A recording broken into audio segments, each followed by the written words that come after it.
It's going to take time. Go on. Can we do that now then, right? Because you just spoken, right, about the bad behaviours, right? So if that's me, if we're the board, right, and we're speaking about we know that we need to sort this behaviour situation out. Yeah, for me, you go for the top of the tree. You got to get the ones that are on the big money, the ones with the biggest influence. I think Rashford is a major problem. I think it's a major problem. Now, listen, on his day, he's a brilliant player. Of course he is, but he's a brilliant player on his day, right? But how often is he on his actual game? I think you need to get rid of him. Yeah? Bruno Fernandes, I just think it's too toxic now. There's too many United fans that don't like him anymore. I think he's, I personally, I don't rate him. Yeah? I think you need to get rid of him. For me, they're the two main ones that I think United need to get rid of. Get rid of them, start afresh, yeah? Stop the rot and get some fresh players in there. Now, there's probably other players as well, but for me, I think you've got to get the two main ones. And I think Bruno Fernandes and Marcus Rashford are the two main ones in that team. They were the two that I spoke about at the end of last season that I said, I don't care which way people want to word it. Some will say good riddance. I look at it, some will look at it like me more as sacrificial lambs. I don't blame those two for how things are right now. Because if Pogba was ruined by the club and Martial was ruined by the club, and if we're saying that Kobe Mainoo is going to be ruined by the club if things don't change, it stands to look at Bruno. If people just go back for a moment, drop your opinion on him as a person and the hand throwing and moaning, go watch his first 18 months, 2 years at the club. Yeah, he was an exponentially wrong way. He was a significantly better player than he is now. He is exponentially, in terms of his outputs, got worse over time. But that's like everyone that comes to Man United.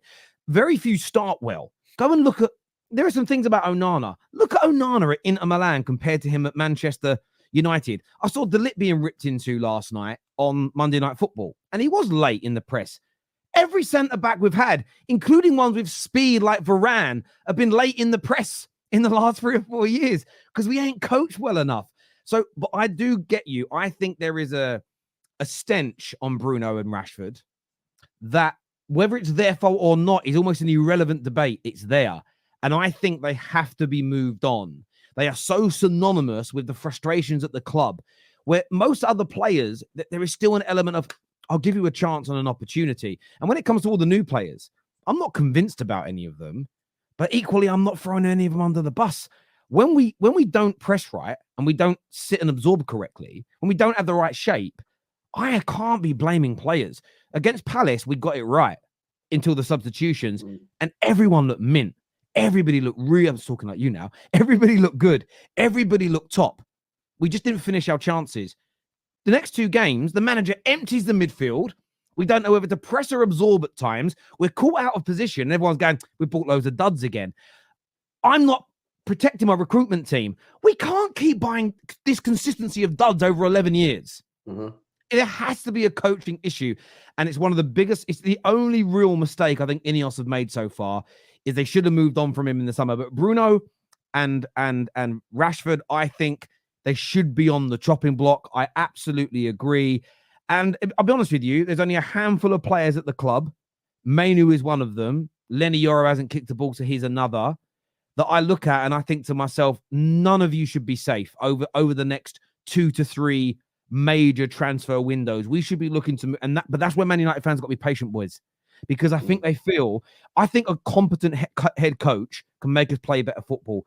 Anybody that's laboring under the illusion that will become Man City or Arsenal or get to Liverpool's level because of a change of manager, I'm sorry to say it to you, my fellow United fans, but you're being stupid. I don't know how to say it any more politely. You're being stupid. We will have some peaks. There'll still be troughs until this squad is fixed. But until you have structure at board level, until you have a good, solid structure on the football pitch and you're playing in a system that we understand and that looks solid, I can't even focus on individuals that need to improve. I personally can't do it because I feel like everyone looks crap. So why am I singing? Like, everyone went in, look how everyone turned on Casemiro. Everyone, the whole world, media, I was too old when we bought him. You guys come in, he's more mobile, he'll do better. Looks the same.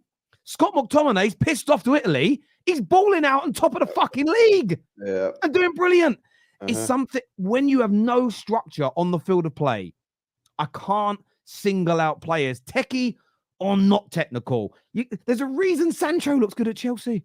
because Maresca's come in and given them a really solid base to play from. They still need to improve in certain positions. Players still need to mature. So, look, I agree with moving certain players on. I do. I think no one should be sort of free from Do you criticism not think the around manager there. can do better with this squad of players, though? Like, I'm not Oh, saying much better, much better. Yeah, because I don't think they're nowhere near a title or nowhere near a top this four. I think it's a top. I think this squad can make top four.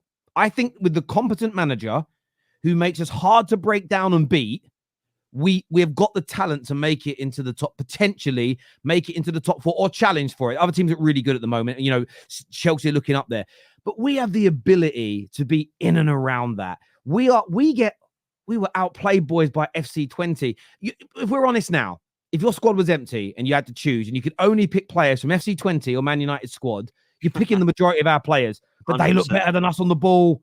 They look harder to break down. They scored the same goal against us Tottenham did. Van der Ven deserves all that credit. All that credit.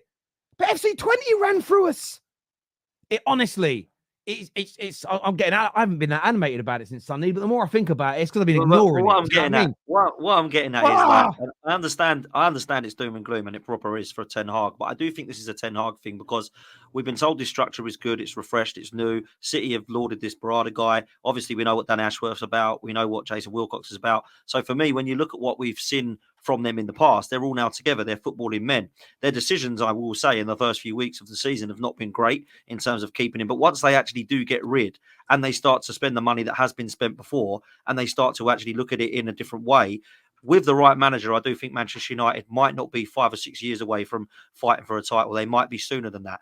But they do need to get rid of this guy, man. I don't know why he's still there. It actually makes me chuckle. I mean, I hope he stays. Well, the thing is, though, Dan, yeah, they've literally that whether you think it's 2 to 3, whether you think it's 4 to 5, it's irrelevant, right? Here's the thing, yeah, they've delayed it. Whatever it was, they've delayed it by a year. By another year. Now, yeah, this season that we're currently in for United, it's dead. It's done. They're going to sack the manager. We all know he's going to get sacked at some point. It's over. If they would have sacked him after the FA Cup final, yeah, this year could have been a building, but it could have been year one. It could have been phase one. But now it's literally, this year is now just dusted. But I disagree that the year's dusted. I think everything this season is salvageable, barring winning the league, which we weren't going to do anyway. My point is, Terry, yeah, this season now is a period of next year is going to be the proper phase one because the new manager's going to come in. He's going to want a transfer window. He's going to want to get his players out, and he's not going to take any responsibility for what happens this year. He's going to want next year to be his first year. I don't know. Not if what again depends. You're right. If what we've been told all summer isn't true, I believe we're going to be picking managers in the same way that Liverpool have done, in the same way that you will do when Pep Guardiola leaves. This is the reason why Tuchel turned the job down in the summer, because according to the Muppeteers, who are very credible when it comes to Man United, he wanted more control over squad building, and the club are saying, no, we are building it. I like that because you can't allow every manager that comes in to want to have, they'll have a say. And what they've been told is, you tell us you want a centre-back, we'll create a short list of 3 or 4 that we believe meet the threshold, and then you get to pick which one you want. Ten Hag agreed to that.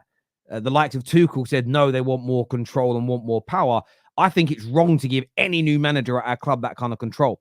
Having said that, I actually think Man United fans, look, I'd love us to go and get a top manager. I wouldn't mind the Tuchel at this point. I'd love an Inzaghi. Of course, I'd love someone like a Simeone, someone of that level. But Nobbin said this last night, and I think he's onto something.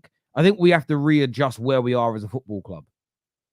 We are gargantuan in history, massive in name and commerciality, but right now we are tiny on the football pitch.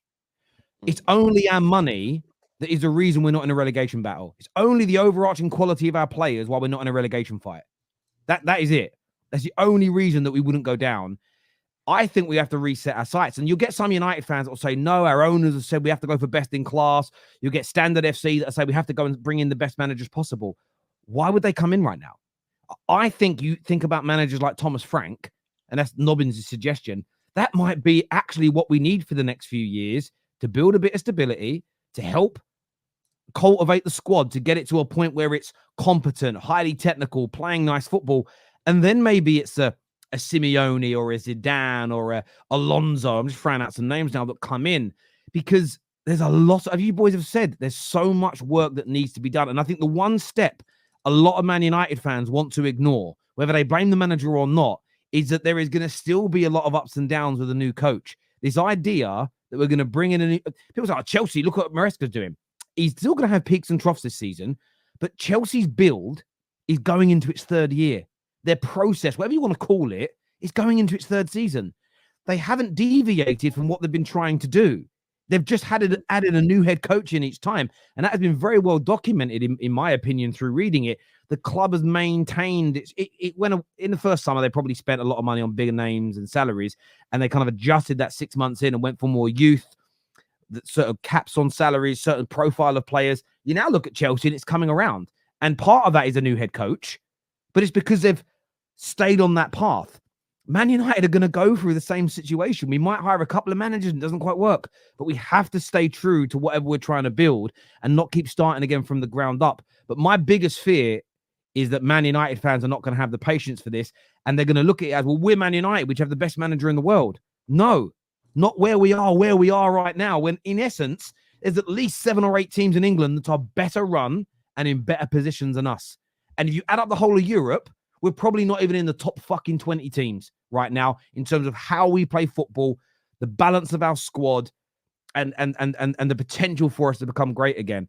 And it's going to take years to fix. And Man United fans that are not aware of this or not willing to accept it, you're only ever going to stay angry. And that's my biggest fear, is they're just going to stay angry all the time and they're never going to be satisfied. And that's also a problem, you know. Yeah. But equally, I understand being angry when there's no basics. So look, man, it's going to be... Who do you think...